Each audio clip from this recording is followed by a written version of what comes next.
Ang pagmano, pag-ingon og po o opo, pagkamatinabangon og ang pagkarelihiyoso.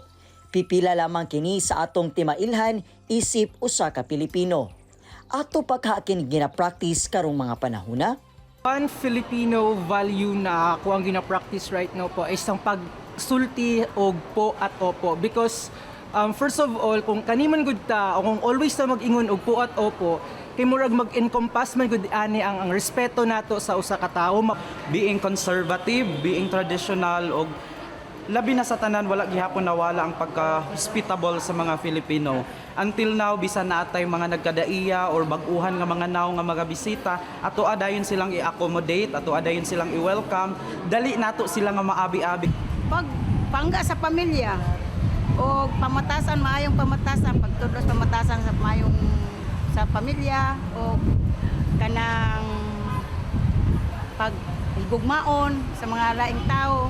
Anong may importante na atong panggamon mo na pamilya? Importante gyud sa tanan sa tungod sa atong pagka-Dios nun. Karong buntaga mga kapuso, hatagan kita og dugang kasayuran og pagsabot sa Filipino values. Kauban ang professor sa Social Science sa Holy Cross of Davao College.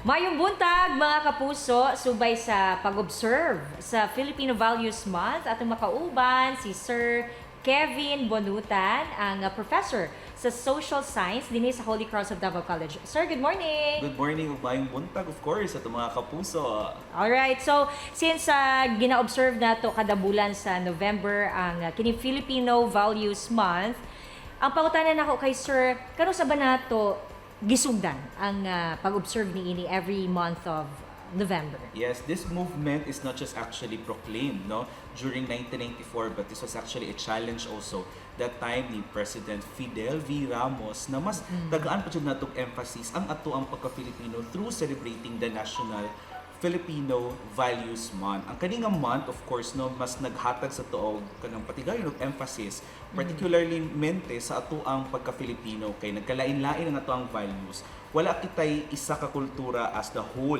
as the whole world, pero of course, sa ato ang geographic location, sa ato ang experiences, na kitay mga values na ato ang mismong na-develop ug kani siya naghatag sa tuwa og konteksto sa identity sa pagka-Filipino. Mo nang katong 1994 isa ka hakit of course sa pagbago sa panahon kay umaabot na pud ato ang new millennium na ginatawag nila na year 2000 to give this year or to give this months particularly katong celebrating siya actually in line with the relationship kay way back August of course na atay History Month.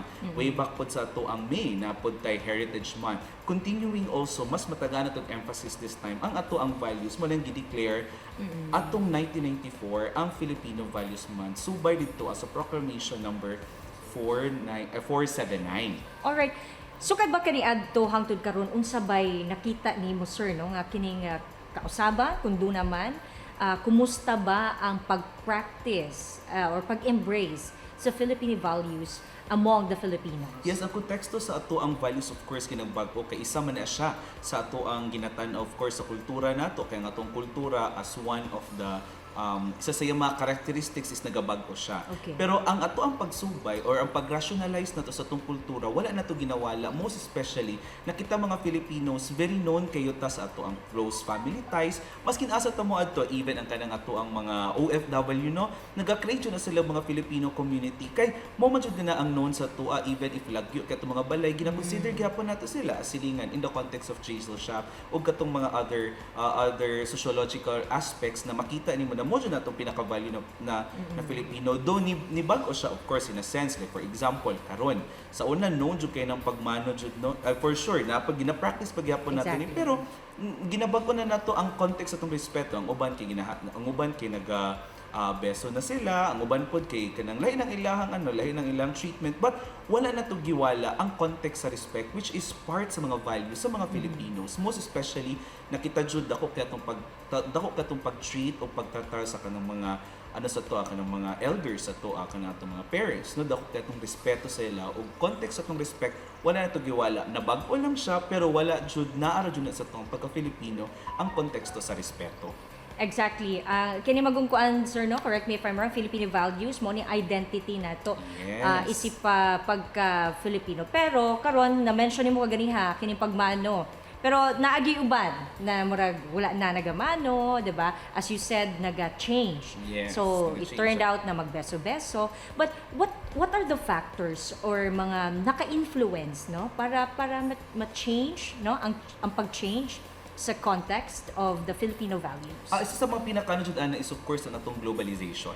Of course, ang atong kultura or one of the changes actually of the culture is how we were assimilated and acculturated. Kita pod mga Filipinos as atong experience kadaghanan pod sa atong mga kultura dili jud ato ang own identity kundi Okay. ato apon ning gibaro ug ato apong gi-amalgamate. Kumbaga pag gibuhatan nato ilahang forma na gibuhatan to atuan ang pagka-Filipino. Though again, wala na to giwala ang mga foundation of course of the values like sa tuang kanang pagiging magalang, kanang pagiging kuan na to, close family ties, kanang pagiging prayerful, wala to siya giwala pero somehow murag na bag-o ang ato ang pagtratar ana kumbaga pa the treatment or the processing of these specific cultures mubag-o siya kay part man jud na siya sa ato ang trait sa kultura na mubag-o pod no part sa ato ang values ang ato ang parts sa atong values parts sa folkways ang atong values ang folkways parts sa atong kultura ang kultura is dynamic naga-change from Okay. time to time. And sir, no, we cannot deny the fact po, no, kining uban sa especially the youth, no, karon nga mga panahon nga medyo nag-decline and wala na kaayo na embrace ang kining Filipino values, kanang nawala ng pagtahod, especially sa mga elders. Unsa ba ka mahinungdanon ang kining tahas sa family and educational institution aron nga magpabilin ang pag-practice sa kining Filipino values, especially sa atong kabataan. Yes, mo na siya isa sa mga objective nga nung ato siyang gina-celebrate. Kaya para ma-remember na to, though ato siyang ginabalik every year, pero mas gina-remember pa jud nato siya kay as we said earlier, the challenge is actually on the changing of the culture. Di man nato ma-deny. Pero sa pag-celebrate na to ani, dira sa to ang ginatagaan na to halaga pod, value, no?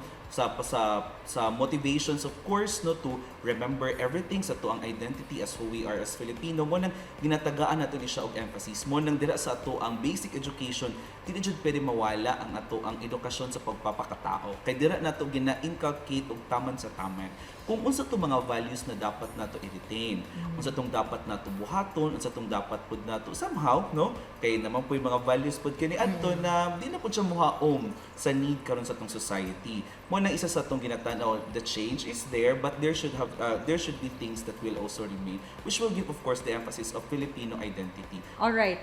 Very insightful kaayo, sir, no?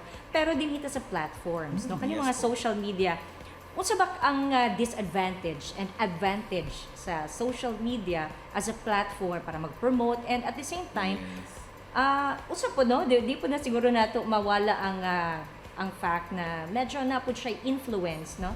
Sa kining Opo. dili ma-practice ang Filipino values. Yes, because remember, ang social media pud biya karon nagbuo pud sila og ilahang culture which is uniting also to the cultures of liberalism sa kanang western side. Correct. Do kana siya gwapo man pud ang motive ana to express. Pero of course, we also consume on the idea that there is no such thing as absolute freedom or absolute freedom within to our expression because kita man pud good na pud tay obligasyon no especially kita ng mga Filipinos intended kay sa tua of course ang kanabitong pag-preserve nato sa identity sa laing tao though nakaapekto siya karon og dako especially sa pag-express sa mga tao karon that they perceive anything as if that it's their sole identity that brings to them but mauni siya nga month no kani nga month actually is also a challenge sa mga teachers sa mga Correct. eskwelahan even sa different actually sa dili lang sa Filipino family lang pati sa kuan kundi sa tanang ginatawag nato nga agents sa tong socialization kung asam pa social sa mga tao mas nato nig emphasis like kanino sa mass media nato sa ato ang church sa simbahan sa religious aspect and even to the government must also preserve in this context mo na even if mubag-o siya kay especially karon ang mga tao grabe ka expressive mo man na ang makita nato dira their expression is they feel na limitless siya ba ning ana god pero of course gitagaan nato na kung natay expression part sa to ang values but is na puti obligation, which is natin moral ascendancy na of course kung express man lang taan ni kani siya na ay kamatuoran tinuod ang atong gina-express o wala ta nakadaot sa laing tao. Mo man nga to ang value dira, especially kita ng mga Pilipino. Alright, dagan kayong salamat Sir Kevin ha. Dagan kitag natunan about kining observance sa National Filipino Values Month. So, ang kuan ra gyud din bottom line ani is bisan pa man sa nagkabag-ubag ang panahon, so angay gihapon nga magpabilin ug i-practice ang ato ang Filipino values. Sa makausap pa, dagan kay salamat Sir Kevin Bunotan. Dagan po kayong salamat.